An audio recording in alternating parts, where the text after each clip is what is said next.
السلام علیکم. میں آپ کا میزبان ڈاکٹر شہزاد شمی، اور آج کی اس نشست میں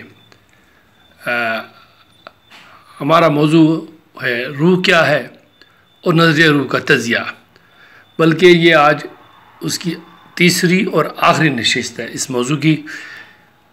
تو آئیے اس کے بارے میں اپنے استاد محترم قرآنی اسکالر جناب انجینئر محمد طفیل شاد صاحب سے پوچھتے ہیں کہ باقی جو حصہ رہ گیا روح کیا ہے، نظریہ روح کا تجزیہ کے بارے میں، وہ سے آج مکمل کرتے ہیں.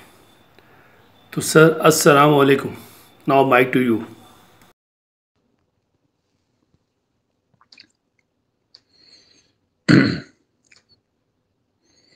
بسم اللہ الرحمن الرحیم.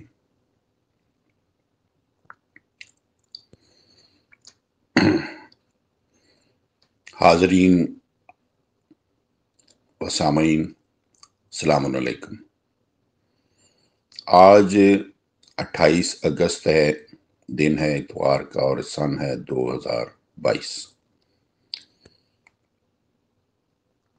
میں ہوں محمد طفیل شاد. تو آج تجزیہ روح کی تیسری ہماری نشست ہے، تھرڈ سیٹنگ ہے. دوسری نشست جہاں ہم نے ختم کی تھی، اس کی یاد دہانی کے لیے میں جہاں سے یہ سلسلہ ہمارا ختم ہوا تھا وہاں سے ہی میں شروع کرتا ہوں. تو بسم اللہ الرحمن الرحیم.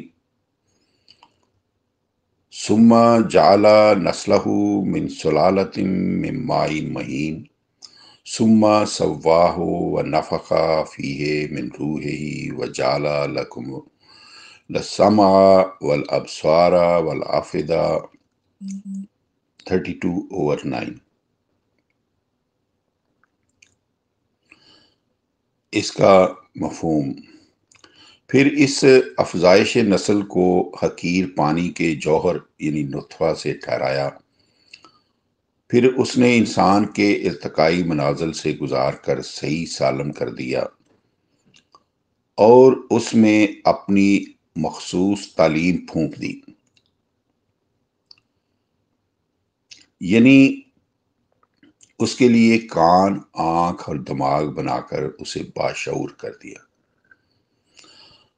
حاضرین و سامعین، غور کیجئے کہ اس آیت مجیدہ میں بڑی وضاحت کے ساتھ بتا دیا گیا ہے کہ من روح ہی، جس پر ہمارا یہ موضوع چل رہا ہے، ٹاپک ہے، من روح ہی کے الفاظ میں جس تعلیم کا ذکر ہے وہ یہ ہے کہ وہ کانوں، آنکھوں اور دماغ کے ساتھ کام لینے والا ہو گیا.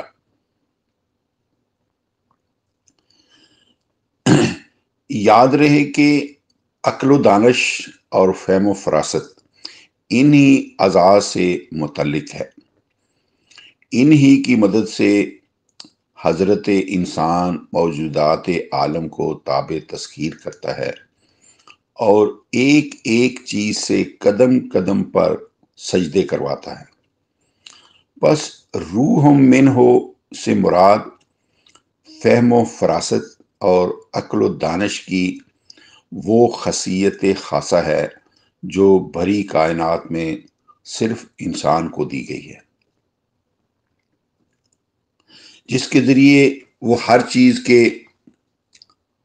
منہ میں لگام دے کر تابع فرمان کر لیتا ہے. المختصر، روح کا لفظ قرآن کریم میں 20 مرتبہ جن جن معنی میں آیا ہے وہ اس کا ہم ذکر کرتے ہیں. نمبر 1، 5 مرتبہ روح کا لفظ یعنی وحی بمعنی قرآن کی صورت میں، قرآن کی معنی میں جہاں ذکر آیا ہے وہ ہے 16/2, 17/85, 40/15, 42/52 اور 97/4۔ اس میں جو روح کا معنی ہے وہ قرآن کریم کے معنی میں آیا ہے۔ 2 نمبر، دوسرا حصہ 2 مرتبہ وحی لانے والے جبریل کے لیے آیا ہے، یعنی جو روح ہے وہ جبریل کے معنی میں جس میں آیا ہے وہ ہے 16/102، 26/193 اس میں وارد ہوا ہے۔ تیسرا جز جو ہے وہ ہے 3 مرتبہ اللہ کی وحی پانے والے مسیح کے لیے آیا ہے، وہ ہے 4/171 اور 66/12۔ اس میں جو آیا ہے وہ اللہ کی وحی پانے والے یعنی مسیح کے لیے آیا ہے۔ چوتھی جز یہ ہے کہ 4 مرتبہ کا مترادف مفہوم بمعنی پاکیزہ تعلیم کے معنی میں جہاں آیا ہے 2/87، 253، 5/110 اور 58/22 اس میں اس کا ذکر آیا ہے۔ 5واں حصہ 1 مرتبہ اللہ کی وحی پانے والے زکریا سلام علیہ کے متعلق آیا ہے، وہ ہے 19/17،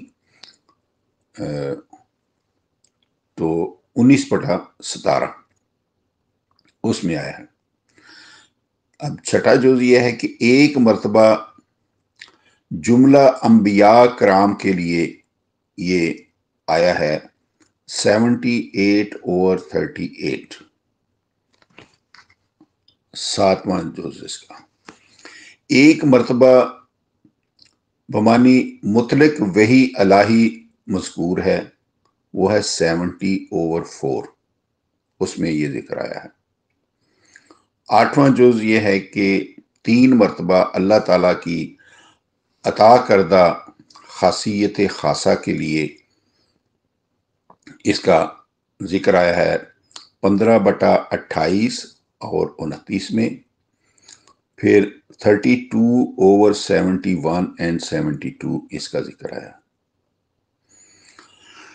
اب ہم اس سلسلے کو آگے بڑھاتے ہیں کہ نفس کا معنی بھی انسانی جان نہیں بلکہ خود آپ انسان ہے۔ قرآن کریم کے ہاں جسم اور جان 2 الگ الگ چیزیں نہیں ہیں، اور نہ ہی نفس کا معنی انسانی جان ہے بلکہ زندگی ترکیب عناصر کا نتیجہ ہے، کہیں باہر سے نہیں آتی۔ اس کے لیے ہم آیت نمبر 6/94 میں قرآن کریم کے مطابق ہم اس کا ذکر کرتے ہیں، وَلَوْ تَرَىٰ إِذَ الظَّالِمُونَ فِي غَمَرَاتِ الْمَوْتِ وَالْمَلَائِكَةُ بَاسِطُو أَيْدِيَهُمْ أَخْرِجُوا أَنفُسَكُمْ۔ کاش کہ تو ظالموں کو موت کی سختی میں دیکھے، یعنی جب موت کے ملائکہ ہاتھ کھولے ہوئے بزبان حال کہہ رہے ہوں نکالو اپنے آپ کو اس عذاب سے۔ جس طرح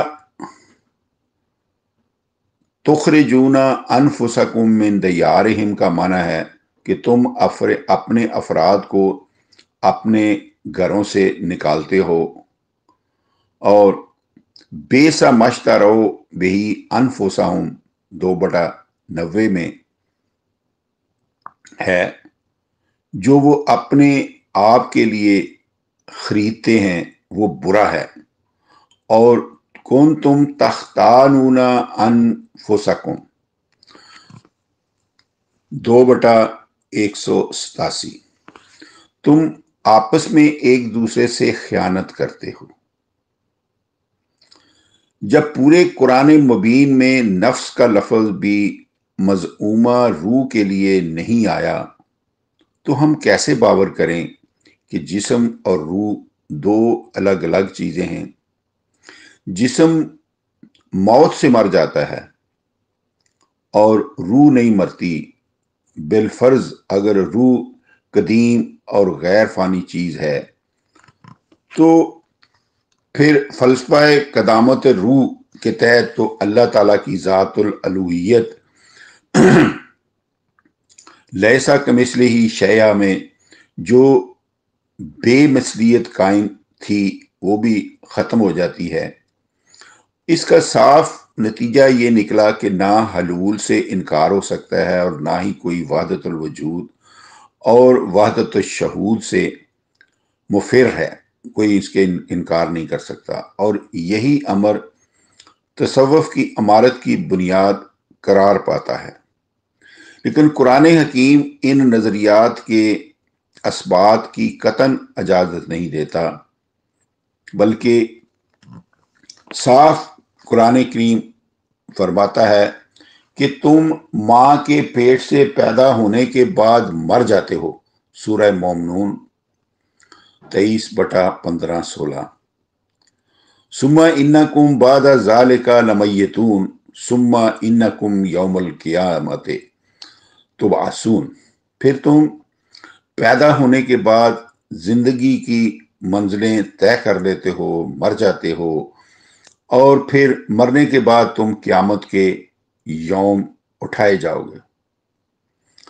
یہاں انکم میں کم کا مخاطب طبقہ جو ہے وہ انسان ہے، روح مفروضہ وغیرہ نہیں، یعنی جس کو اگر کہا جائے کہ وہ روح ہے قوم سے مراد، تو روح کا مفروضہ یہ نہیں ہے، بلکہ جسم اور روح کی سنویت، یا جس کو آپ ڈوئل کہتے ہیں، ڈوئلزم ویدانیت تصور ہے، یہ اسلامی تصور نہیں ہے۔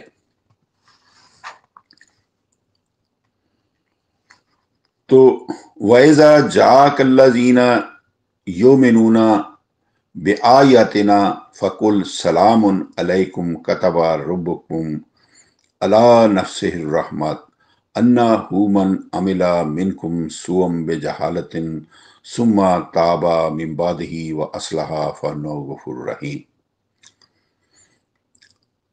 جب تیرے پاس وہ لوگ آئیں جو ہماری اللہ کی آیات پر ایمان لے آئے ہیں تو اعلان کر دیجیے گا کہ ہماری طرف سے تم پر سلامتی ہی سلامتی ہے۔ ہم اٹھے ہیں ہر طرف سلامتی قائم کرنے کے لیے۔ تمہارے نشو و نما دینے والے نے اپنی ذات پر لازم قرار دے لیا ہے کہ تم پوری طرح آپس کی رحمت میں، تم پوری طرح اللہ تعالیٰ کی رحمت میں آ جاؤ۔ جو تمہارے نظام حیات یعنی دین اسلام میں داخل ہو گیا وہ مسلم برادری کا رکن بن جاتا ہے، اس کی پوری نشو و نما ہو جائے گی، کیونکہ جہالت بے علمی سے جو لوگ تم سے برا عمل کر لیں اور اس کے بعد وہ توبہ کر لیں، اپنے کیے پر نادم ہو جائیں اور آئندہ کے لیے اپنی اصلاح کر لیں تو وہ اللہ تعالیٰ کی حفاظت میں آ جائیں گے، اور اللہ تعالیٰ ان کے صالح اعمال، محنت و مشقت کا بھرپور بدلہ دینے والا ہے۔ تو یہی جو لوگ روح کے متعلق اپنا پہلا تصور رکھتے تھے، یہ ان کے لیے قرآن کریم کا یہ پیغام ہے کہ وہ اپنے آپ کی اصلاح کر لیں تو اللہ تعالیٰ ان کو اپنی حفاظت میں لے آئے گا۔ تو یہ تھا آج کی محفل میں روح کے متعلق جو قرآن کریم کی روشنی میں جو ہمیں ملتا ہے. تو ڈاکٹر شہزاد شمیم صاحب، آج روح کے متعلق ہماری محفل جو ہے وہ ختم ہوئی ہے. تو اگر پھر بھی جو سامعین ہیں ان کا اس کے متعلق کوئی سوال ہو تو میں ان کو ویلکم کرتا ہوں. تو وما علینا الا البلاغ، فی امان اللہ. حاضرین ناظرین سامعین، اسی کے ساتھ آج کا موضوع روح کیا ہے اور نظریہ روح کا تجزیہ اور اس کی آخری نشست، آخری حصہ اپنے اختتام کو پہنچا. جلدی آپ کی خدمت میں ایک نئے موضوع کے ساتھ آپ کی خدمت میں حاضر ہوں گے. تو اجازت دیجیے. پاکستان زندہ باد.